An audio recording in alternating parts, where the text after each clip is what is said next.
Hello. In this session we will cover the pharmacokinetics of classic anti-epilepsy drugs, and this include carbamazepine, valproic acid, phenobarbital, and isosuximide.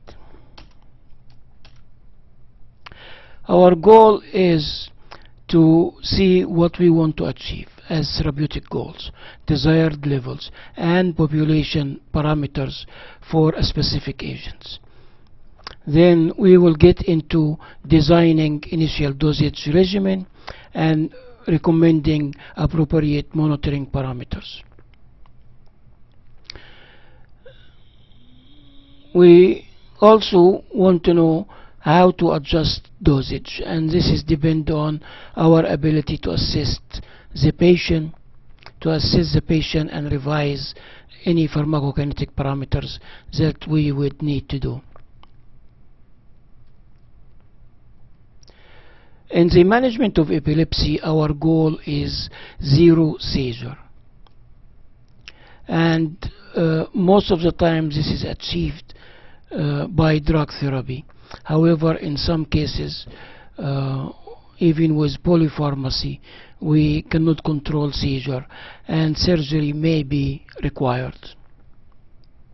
The important thing about epilepsy for you to know is that it impacts the patient's ability to function and to do some social activity and freedom. For example, when the patient develop epilepsy, their driving privileges are normally taken away, and this impacts their ability to move and to go places and to work sometime, and that's why we shoot for zero seizure. And this impacts the clinician-patient relationships and the legal requirement, of course. With anti-epilepsy drugs, the therapeutic levels most of the time correlate with response, especially with classic anti-epilepsy drugs. So we set our goal and what plasma concentration we would like to achieve. We start at the lower range and titrate the dose up, because we don't want to miss the opportunity to treat the patient with a low dose.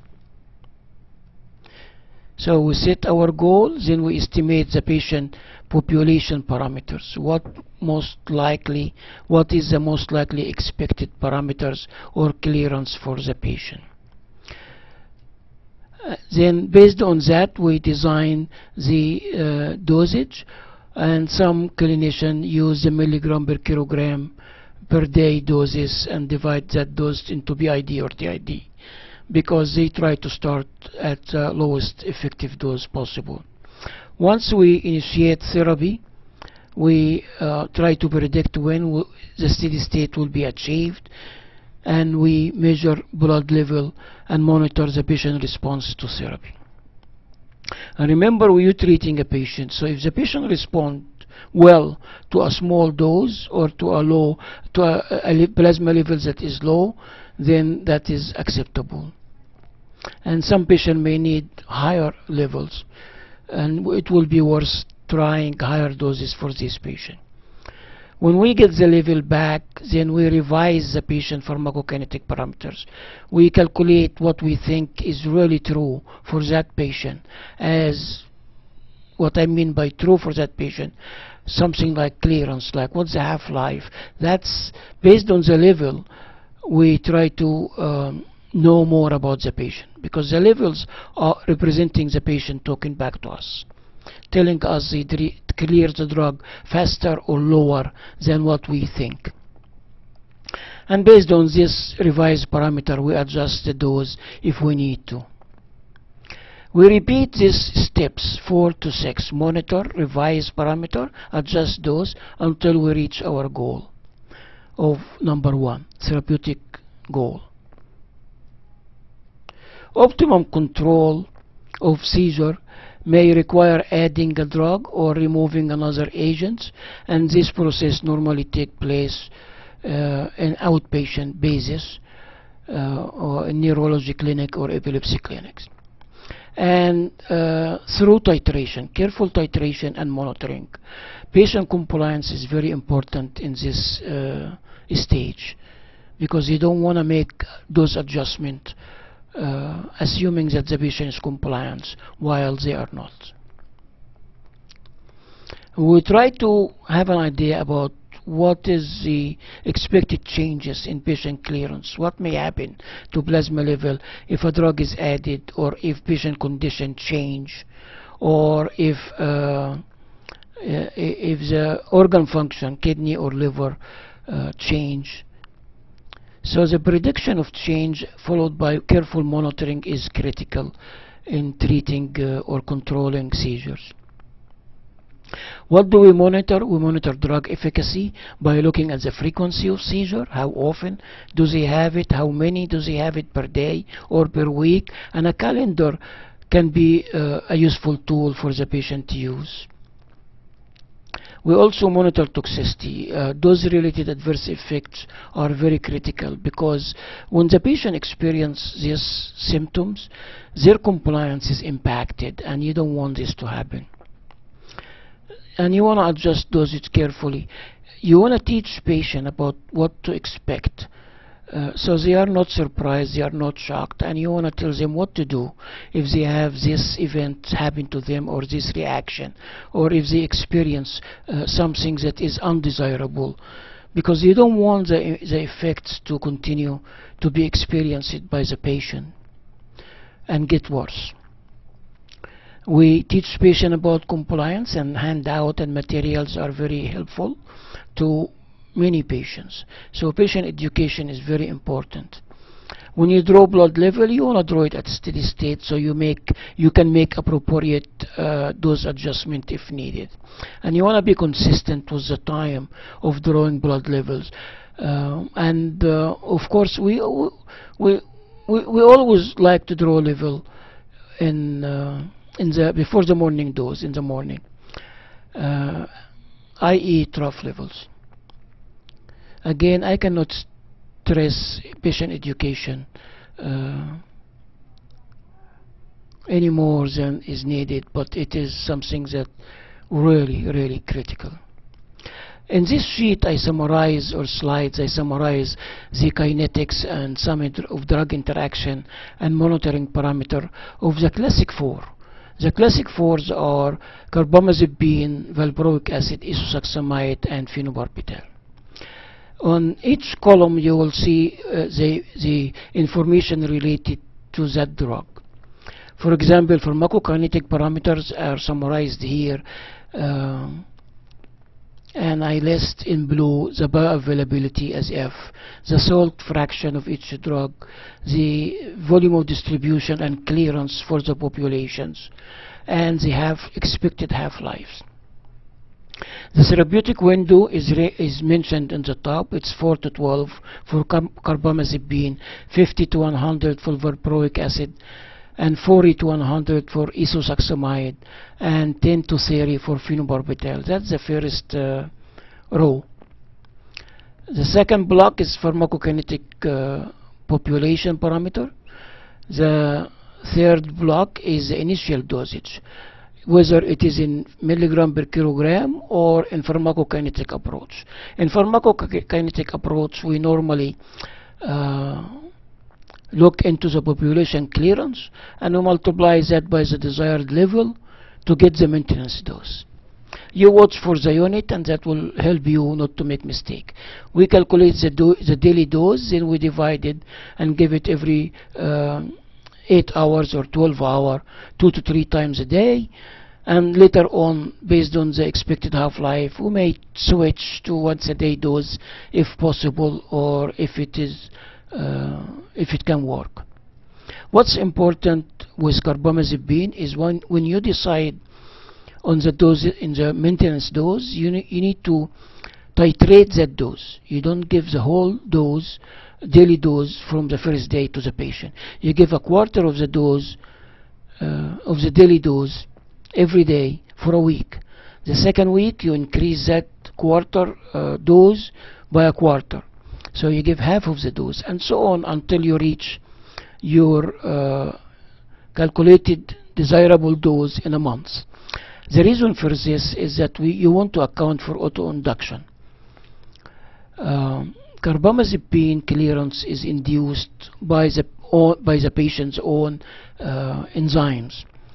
So if you give the estimated dose initially where autoinduction did not take place yet, then this will be an overdose to the patient. We'll talk more about that when we discuss carbamazepine.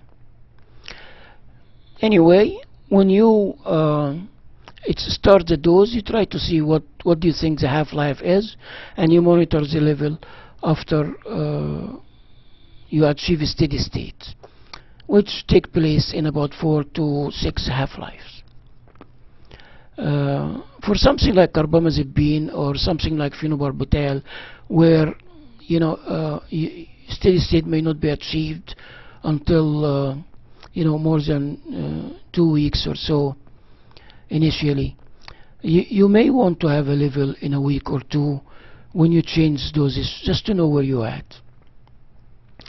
Once you get the level at a steady state, it's very simple process of increasing the dose proportionally if higher level is desirable, or cutting the dose proportionally. Now, the pharmacokinetic approach is that you calculate patient clearance by dividing the daily dose over the concentration that you have. If there is bioavailability or salt fraction that is less than 1, then you take this into consideration, as per the equation in the fourth block here highlighted in blue. Once you calculate the patient clearance, then you can calculate the new maintenance dose that you would like to give to achieve a different level. You can also use population volume of distribution to calculate elimination rate constant by dividing the patient calculated clearance over the population volume of distributions. Once you know elimination rate constants, Ke or Kd, as people refer to, you can calculate half-life, of course, 0.693 over Ke. Now, if the level is very high, sometimes we stop the drug use until the level come down. Now, how long do you wait? It's going to depend on the half-life and Ke, and you can use the classic equation, Cp2 equal to Cp1 to the power of minus Ket, and it's mentioned right here in the sheet as well. And this is designed or calculated by the knowledge of Ke for the patient. Well, you need to pay attention to drug and disease interactions, and these are mentioned here because there are a lot of interaction with these classic anti-epilepsy agents, as well as new, of course. One classic anti-epilepsy agent that is not mentioned here is phenytoin, and we will discuss this later, not in this session, in another session.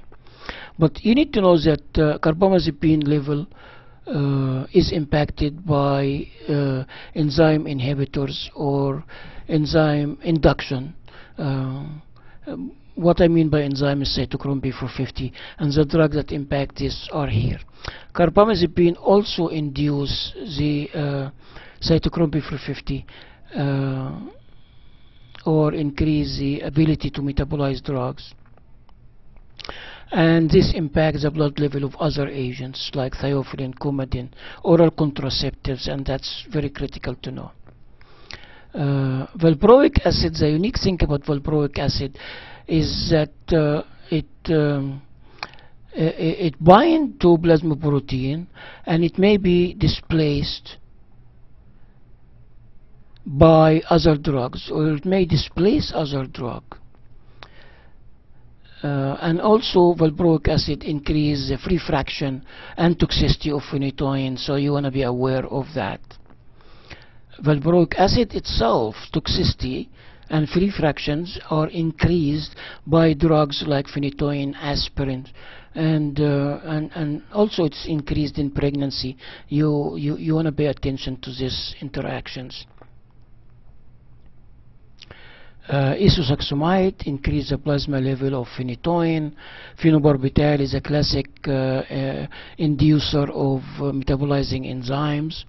However, it is phenobarbital absorption and plasma level may be decreased by drugs like cholestyramine and things like that. What do you monitor for patient? As we mentioned before, patient response to therapy, trough level at steady states, adverse effects, and any drug interaction. Of course, you want to pay attention to what may happen if you, not only if you add a drug that may interact with the current agent, but if you remove a drug as well. So patient follow-up and asking about what's going on, what other therapy are have been added or removed to the patient anti-epilepsy agents.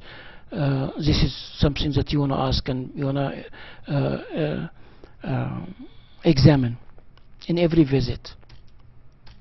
Carbamazepine, the therapeutic range is 4 to 12, and the absorption is almost complete, 0.9 to 0.8 to 0.9, the bioavailability. The salt fraction is 1, volume of distribution is 1.4 liter per kilogram, and clearance is about 0.065 liter per hour per kilogram. But again, this is the clearance at when autoinduction takes place. Initially, clearance is lower than that during the first months of therapy.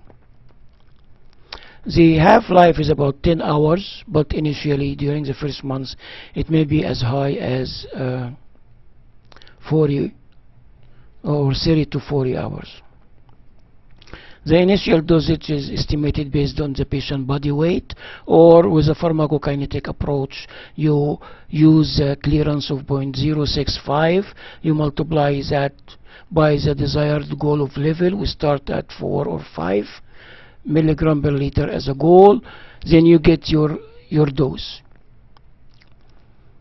You monitor patient response and level, and later on you may need to adjust the dose, and you do that utilizing the kinetic principles.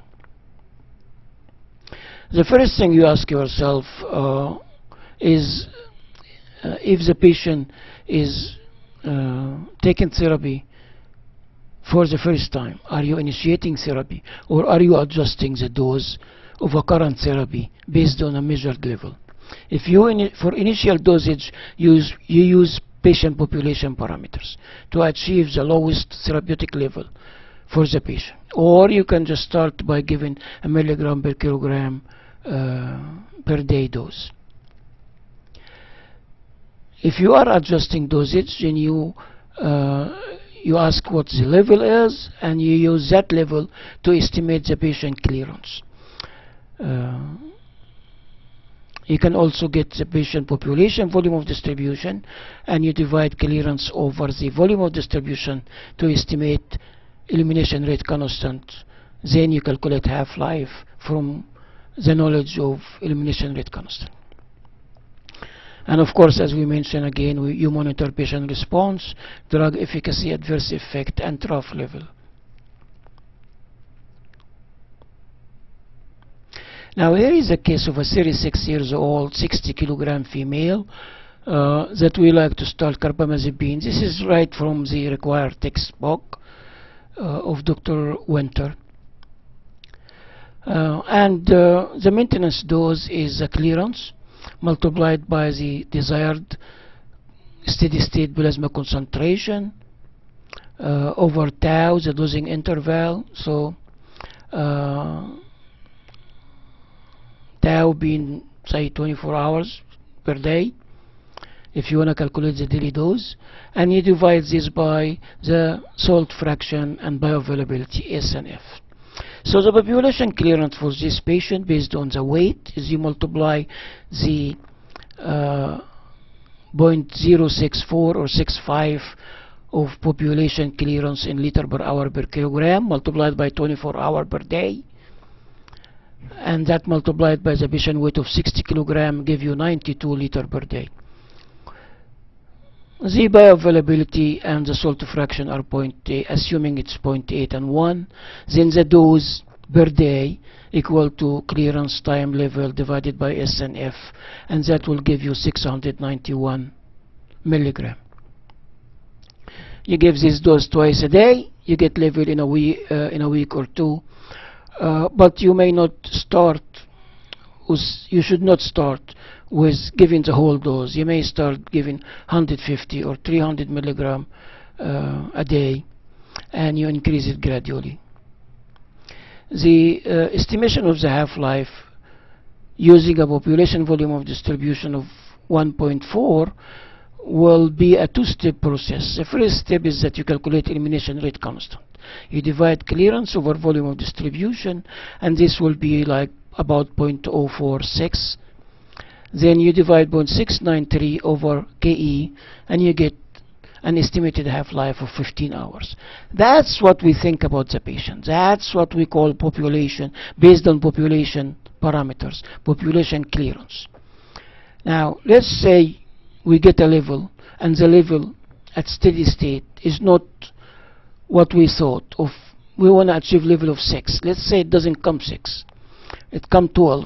Then we recalculate the patient clearance. We say, okay, so the patient is not following the population data.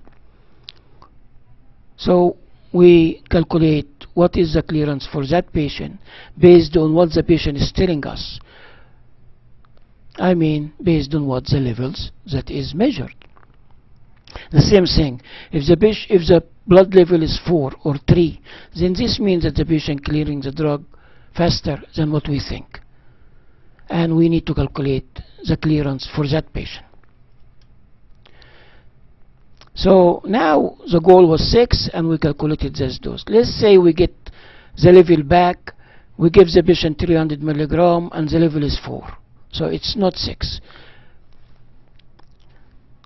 So the patient getting 300 milligram BID, the level is 4, we want a level of 6. What do we do? From the knowledge of 300 milligram BID and a level of 4, we can calculate the patient clearance. Simply we divide the dose over the level. We take into account the F and S, so we conclude that the patient clearance is about 120 liter per day based on the measured level, and this is the equation that we use. If you divide the clearance, the dose over 24 hours, then you're going to get clearance in liter per hour, not liter per day. In my calculation here, I just use the daily dose and I get the daily clearance. Once I know the daily clearance, and this is a desired goal of 6, I multiply these together and divide it by 0.8, being the bioavailability is not 1, 0.8, and I get that the calculation of the new dose being 900 milligram. If you notice that, you will find that 900 milligram is actually a proportional increase from 300 BID or 600 daily to 900 daily. From 600 to 900, that increase about 50%. And that increase in dose of about 50% should produce 50% increase in the blood level from 4 to 6.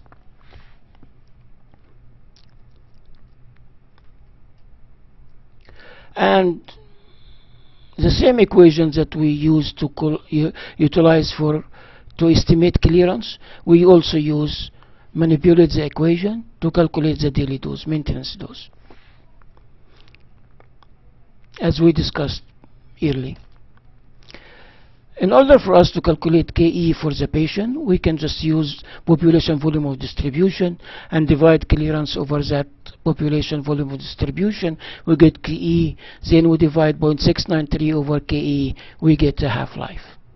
And this is the half-life for the patient based on what the patient blood levels are telling us. So in summary, in this case, we initiated dosage based on the population parameter, and after the initiating the dose, using this equation, maintenance dose equal to clearance time concentration, desired steady state concentration, divided by S and F, we get plasma trough level measured before morning dose in most cases. Then we adjust the dose if we need to. We adjust the dose by revising the patient parameters first. Patient parameters include clearance using the same equation manipulated to calculate clearance, being equal to the dose time SF divided by current or measured concentration. Once we calculate clearance, we use the same equation to calculate new dose based on the levels that we would like to achieve. And this is the process. Once we have a level, we can also, as we mentioned before, we can calculate more data about the patient, such as elimination rate constants and half-life. Very straightforward. First order kinetics in the simplest possible way. Of course, we assume that the trough at steady state is very close to the average steady state. It's not really true, but it works in clinical situation, and it helps and to guide therapy.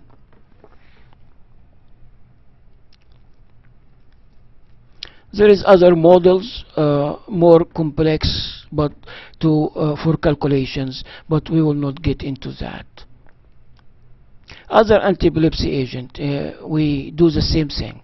We initiate therapy based on population data, or sometimes you see that the patient on a drug and you want to adjust therapy based on measured level. Quite often we add a drug or remove a drug and add another, substitute a drug for a drug, or we find that we need to use more than one agent, polypharmacy. And one important thing is that when you use more than one agent, you want to be sure that you maximize the benefit from the first agent.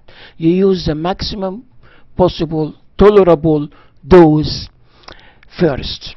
And when this doesn't work, then you add another drug. And sometimes when you add a drug, if the patient is controlled, seizure is controlled well, you try to see if you can remove the first agent gradually.